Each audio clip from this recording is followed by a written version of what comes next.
को मैं इमदाद सुन रहा हूँ, इमरान खान साहब ने अपने आप को बचाने के लिए किसी भी हद तक जाने का फ़ैसला कर लिया है, जिस पर उन्होंने बाज़ाब्ता अमल दरामद भी शुरू कर दिया हुआ है।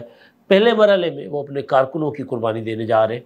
वैसे इमरान खान साहब की कुर्बानी देने वाले भी कम नहीं है, क्योंकि जितने लोग 9 मई के वाक़यात में मुलविस थे या 9 मई के वाक़यात की वजह से इमरान खान साहब से दूर हुए, उन्होंने मलबा सारा इमरान खान पर डाल दिया। अब इमरान खान साहब उन पर तो मलबा डाल नहीं सकते, लिहाजा उन्होंने फ़ैसला किया है कि वो अपने कारकुनों की देंगे कुर्बानी। वो लोग जो इमरान खान साहब की मोहब्बत में मुब्तला होकर जिन्होंने 9 मई की वारदात की, इमरान खान साहब उनसे लाताल्लुकी कर चुके हुए प्रॉपर। अब रोज़ाना की बुनियाद पर इमरान खान साहब अपने इस बयान को दोहराएंगे ताकि अदालत में ये काम आ सके। हुकूमत ने एक और JIT बना ली है 9 मई के वाक़यात के हवाले से। उधर मोनिस इलाही साहब को अपना मफरूर करार देकर दायमी उनकी जो अपना गिरफ्तारी के वारंट जारी कर दिए गए।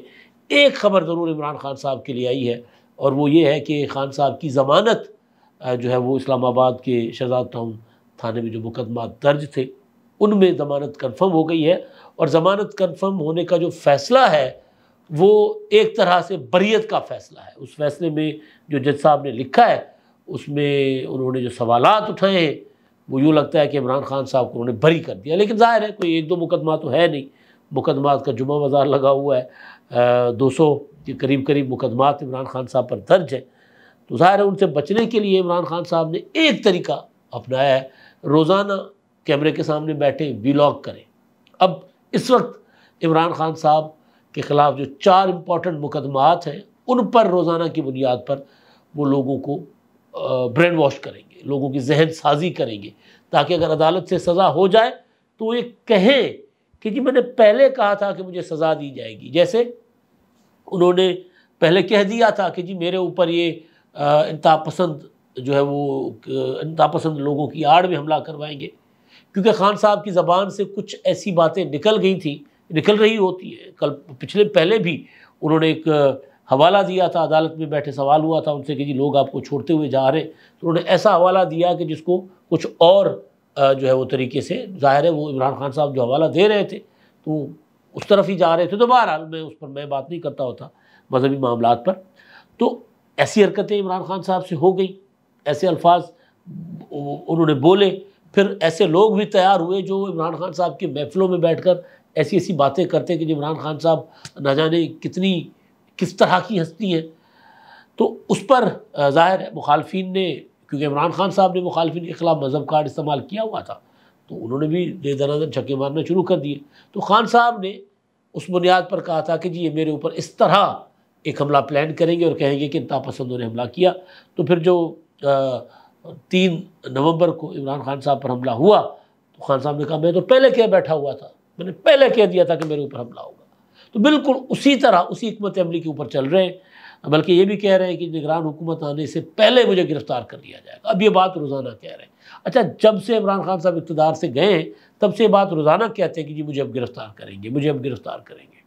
अब फिर इस बात को वो इंतहाई क्या होता है यकीन के साथ अब ये बात कह रहे हैं कि जी मुझे निगरान हुकूमत आने से पहले गिरफ़्तार किया जाएगा और इलेक्शन से पहले मुझे नायल किया जाएगा। बात कोई मतलब एवं फेंकी नहीं जा सकती। नाअहली वाला मामला तो ज़ाहिर उस तरफ जा रहा है, जिस तरह तोशाखाना का मुकदमा है और जिस तरह इमरान खान साहब के पास उसमें कोई दिफा नहीं है बात कर, सिवाय इसके कि जी आसिफ जरदारी और नवाज शरीफ ने वहाँ से तो गाड़ियाँ ली थी, मैंने तो सिर्फ तोहफे दीगर तोहफे लिए थे, तो उनके ऊपर मुकदमात क्यों नहीं चल रहे, हालांकि उनके ऊपर मुकदमात बने थे इमरान खान साहब के दौर में। और नवाज शरीफ साहब जिन मुकदमात में मफरूर करार दिए गए हैं, इश्तिहारी करार दिए गए, उनमें से तोशाखाना वाला मुकदमा भी है। तो ये नहीं है कि जी उन्होंने उठाया था तो मैंने उठाया तो जायज़ हो गया, यानी फिर उनको भी माफ़ी मिल जाए। तो तोशाखाना में दिफा कोई नहीं है, घड़ियों का नहीं है, हीरों के हार का नहीं है। उसके अलावा जो खान साहब ने वहाँ से बहुत कुछ और लेकर गए, यहाँ तक कि कफलिंग तक नहीं छोड़ा था। किसी की भी अदायगी का कोई रिकॉर्ड नहीं है कि वो किस सोर्स से अदा की गई थी। यानी फ़र्ज़ कर लें कि तोहफ़ा ख़रीदूँ मैं और पेमेंट करे कोई और, किसी और अकाउंट से जाए, तो उस अकाउंट का हिसाब किताब होगा कि भाई ये अकाउंट किसका है, ये पैसे किसने दिए। खान साहब ने का मामला इस तरह का है, तो लिहाजा उसका दिफा नहीं है तो तोशा खाना में पेश नहीं हो रहा है। कल जो उन्होंने व्लॉग किया था जिसमें एतराफ़ जुर्म कर चुके हुए अपना तस्लीम कर चुके हैं कि कोर कमांडर हाउस पर उनके लोगों ने हमला किया था, उनके लोगों ने कोर कमांडर हाउस जलाया था, उनके लोगों ने फ़ौजी तनसीबात पर हमले किए थे। ये इमरान खान साहब पहले तस्लीम नहीं कर रहे थे, अब तस्लीम कर चुके हैं। तो उसमें उस खिताब में उन्होंने कहा था आज के लिए कि आज का उनका व्लॉग जो होगा वो तोशा खाना पर होगा। वजह यह है कि तोशा खाना में सोमवार को इमरान खान साहब को तलब किया हुआ है अदालत ने। आज भी समाअत थी और अब मामला सोमवार तक चला गया और सोमवार को खान साहब को कहा गया कि जनाब ज़ाती हैसियत में पेश हो, क्योंकि बयान कलमबंद हो रहे हैं। और इमरान खान साहब इसलिए पेश नहीं हो रहे कि उनको पता है कि मामला नाअहली की तरफ बढ़ रहा है, सज़ा की तरफ बढ़ रहा है, इमरान खान साहब गिल्टी होंगे इसमें, तो इसलिए खान साहब ज़रा दूर दूर भाग रहे हैं कि यार इससे दूर ही रहे तो बेहतर है। तो बहरहाल अब वो देखें उसमें क्या होता है। लेकिन जो मामला इमरान खान साहब को इस वक्त दूसरा दरपेश है वो है 9 मई का। उसमें ख़बर ये है कि जनाब एक नई JIT बना ली गई है, हुकूमत ने बना ली है, और उस JIT को इमरान किशोर या किशोर इमरान DIG है, इन्वेस्टिगेशन इमरान किशोर, उसकी उनकी सरबराही में बनी है। एक कई JIT और थी। अच्छा, इसमें JIT में जो है वो अपना अरकान जो होंगे JIT के, उसमें SP investigation city doctor Rizwan Tanveer, SP EVLS Lahore Rana Zahid Pervez, ASP Taimur Khan, in-charge investigation थाना फैक्ट्री एरिया इंस्पेक्टर सरवर शामिल है।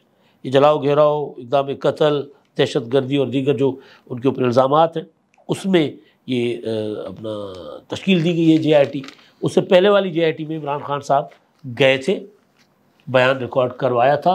बयान रिकॉर्ड क्या करवाया था, सवाल करके आ गए थे और उसके बाद फिर धमकी देकर आ गए थे कि जी मैं वापस आ रहा हूँ और मेरी हुकूमत आ रही है, लिहाजा अब आपकी खैर नहीं है। अच्छा, उधर जो इमरान खान साहब ने जो व्लॉग किया कल, उसमें उन्होंने बाकी साइफर पर भी बात की, कहा जनाब चीफ जस्टिस साहब जो है वो इंक्वायरी करें, इसमें तहकीकात करें, पता चल जाएगा कि साजिश किसने की थी वगैरह वगैरह। लेकिन जो 9 मई का वाक़या है उसमें उन्होंने पुरानी बात दोहराई कि जी अगर मुझे रेंजर्स और कमांडोज फ़ौज के गिरफ्तार करेंगे तो मेरे लोगों ने एहतजाज कैंटोनमेंट में ही करना था ना, और कहाँ करना था, और कहाँ लिखा है कि कैंटोनमेंट के अंदर, कोर कमांडर हाउस के अंदर और GHQ के अंदर जाकर एहतजाज करना मना है। सामने एहतजाज नहीं हुआ, अंदर चले गए ना, तो सामने एहतजाज होता तो इमरान खान साहब ये बात कह सकते थे।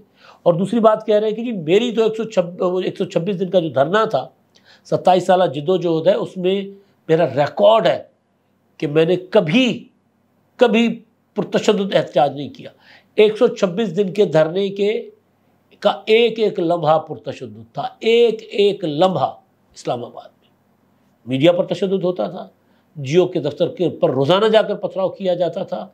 यहाँ तक कि इमरान खान साहब के कुछ लोगों ने जब SP जुनेजो को तशद्दुद किया था, उनका सर फाड़ा था, तो उसके बाद जो लोग गिरफ्तार हुए थे, इमरान खान साहब प्रॉपर बदमाशी करके लॉकअप तोड़कर उनको छुड़ा कर ले गए थे। पुरअमन सियासत इसको कहते हैं। PTV पर हमला हुआ था, PTV की नशरियात बंद कर दी गई थी। ये तक इमरान खान साहब ने स्टेज पर खड़े होकर कहा था कि जी वज़ीर आज़म को हम वज़ीर आज़म हाउस में घुसकर गर्दन से पकड़कर घसीटते हुए ले आएंगे बाहर नवाज शरीफ को। एक एक तकरीर पुरतशद्दुद थी। पुरअमन सियासत खान साहब ने तब उस वक्त भी कहते थे जी जब OADIG OAIG मैं तुम्हें अपने हाथों से फांसी लगाऊंगा। अब ये बात कह देना, रोज़ाना रिपीट करना ताकि लोगों को धरने की वो मनाजिर याद ना आए, ताकि लोग 14 और 15 मार्च का मैं अक्सर जिक्र करता हूँ कि 14 और 15 मार्च को जो कुछ जमान पार्क में हुआ था उसका हवाला क्यों नहीं देते इमरान खान साहब। 18 मार्च को इस्लामाबाद जुडिशल कॉम्प्लेक्स गए थे, उसका हवाला क्यों नहीं देते। तो बहरहाल अब हुआ ये कि उसका हवाला दिया, जिक्र किया। फिर उन्होंने कहा कि जी जिन लोगों ने कोर कमांडर हाउस को जलाया या फौजी तनसीबात को जलाया वो 100-150 होंगे, तो 10,000 लोग क्यों पकड़े। अब वो ये नहीं कह रहे, पहले कह रहे थे कि जी क्या मैंने खुद को खुद गिरफ्तार करवाया और उसके बाद मैंने खुद ही जलवा दिए सारा कुछ, ये सारा कुछ मेरे खिलाफ साजिश है, मैंने नहीं जलाया, फ़ौज ने और ISI ने उनके ऊपर बराह रास्त इल्ज़ाम थे, वो लोग ले आए थे और उन्होंने जलाया। तो जब इमरान खान साहब को JIT में तस्वीरें पेश की गई कि जनाब ये चेक कर लो, ये आपके लोग हैं, जब उनको काफ़ी सारे और सबूत दिए गए तो इमरान खान साहब अब उन लोगों को कुर्बान कर रहे हैं। अब पैंतरा बदला है, अब ज़रा मिजाज बदले हैं सरकार के। अब पता चल गया है कि यार ये तो सारा कुछ मेरे ऊपर आ रहा है। तो फिर खान साहब ने ज़रा फिरकी मारी है, फिरकी घुमाई है। अब वो खिताब ये कर रहे हैं, अब ये मुसलसल यही बात करेंगे कि जी मेरा इससे क्या ताल्लुक है, जिन लोगों ने जलाया है उनको जाके उनको सजाएं दे दें।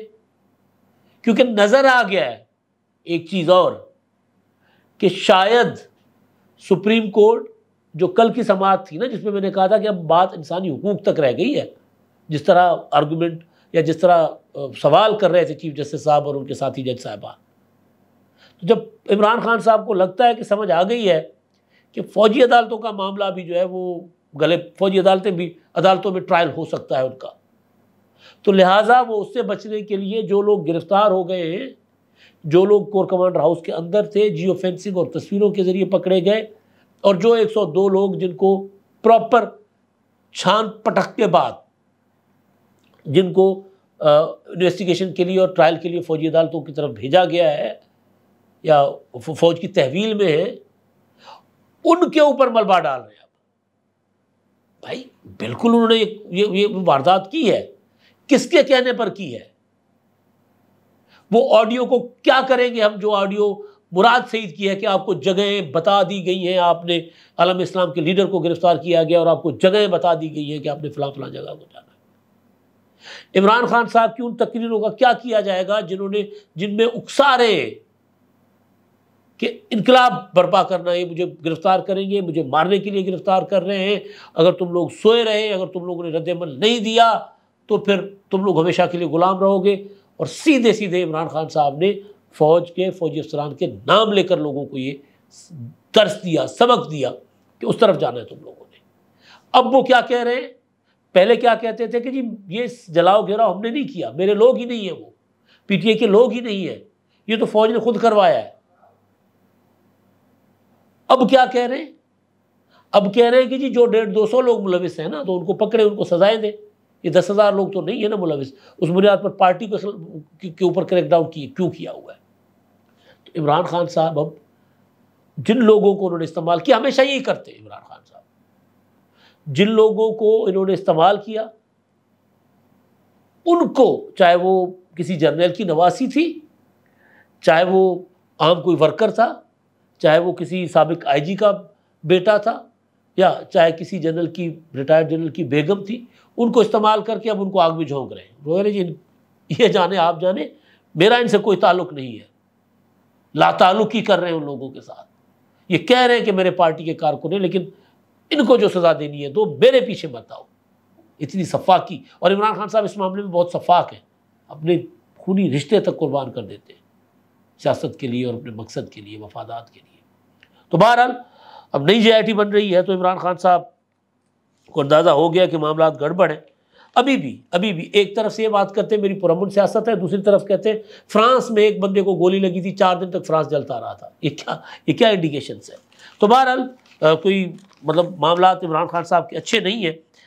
अच्छा, दूसरा, इमरान खान साहब के ऊपर मुकदमात इस्लामाबाद में दर्ज हुए थे, तो उसमें district and session court Islamabad ने उनके ऊपर जो दर्ज 2 मुकदमात हैं थाना शहजाद टाउन में 9 मई के हवाले से, उनमें उनकी ज़मानत पक्की कन्फर्म कर ली है, अबूरी ज़मानत थी। लेकिन जो जज साहब ने जो 4-4 सफ़ात पर मबनी फ़ैसला है, वो फ़ैसला यूँ लग रहा है कि जैसे जज साहब ज़मानत में ही इमरान खान साहब को बरी कर गए। उसमें उन्होंने लिखा है, जनाब PTI के चेयरमैन को मुकदमे में नामजद करना पुलिस की बदनीयत पर मबनी मकासद जाहिर करता है। हो सकता है ये ठीक ऐसा होता है। पुलिस का चेयरमैन PTI को हिरासा करने के सिवा कोई मकसद नहीं है। अजीब होगा ये समझना कि चेयरमैन PTI ने खुद हाई कोर्ट से अपनी गिरफ्तारी करवाई, यानी बिल्कुल वही जो इमरान खान साहब कहते आ रहे हैं उसी तरह की, कि जब क्या मैंने खुद ही अपने आप को गिरफ्तार करवा के ये सारा कुछ किया। और फिर उन्होंने कहा कि जनाब जो प्रोसिक्यूशन है वो इमरान खान साहब का इन वाक़यात के साथ ताल्लुक़ जोड़ने में नाकाम रहा है, ये हमारे प्रोसिक्यूशन का इशू है। लेकिन असल मसला ये है, मुझे नहीं पता, अब ज़ाहिर है ये मामला आइनी और कानूनी है और अदालती है, लेकिन जो मैंने जब ज़मानत का फ़ैसला सुना तो उसमें उन्होंने मामला जो है वो बरियत की तरफ ही ले गए हैं, जैसे कि उस अदालत में शायद इमरान खान अगर यही जज साहब रहे तो बरी हो जाएंगे। अच्छा, आखिरी चीज़, मोहन सलाई साहब का मैंने बता दिया था शुरू में कि उनको इश्तिहारी करार दिया गया है जी। उनके ऊपर मनी लॉन्ड्रिंग का मुकदमा है। मोहन सलाई साहब बाहर बैठकर इनकलाबी बने हुए, वालिद साहब जेल में, और अपने वालिद साहब की कोई खैर खबर भी नहीं लेते। वालिद साहब फ़ोन करते हैं शुजात हुसैन साहब के नंबर से या फैमिली के दीगर जो अफराद मिलने जाते हैं उनके नंबर से, तो मोहन साहब उस पर बात भी नहीं करते। उनको भी अब उनके भी दायमी वारंट जारी हो गए, तो लिहाजा वो भी जो जितने बड़े इनकलाबी हैं, इनकलाबी तो अपनी जगह, लेकिन अगर अच्छी औलाद होती है ना, अच्छा बेटा जो जिसको माँ बाप का बहुत ख्याल होता है, तो फिर मुल्क में रहकर अपने की हुई चीज़ों का खुद ज़रा सामना करे, ताकि वालिदैन जो है बुज़ुर्ग, उनको कोई प्रॉब्लम ना हो। लेकिन मोहन साहब बाहर बैठे और कुछ परवेज़ इलाही साहब अपने हिस्से का और ज़्यादा मोहन सलाई के हिस्से का भुगत रहे हैं। अब तक के लिए इतना ही। अल्लाह हाफ़िज़।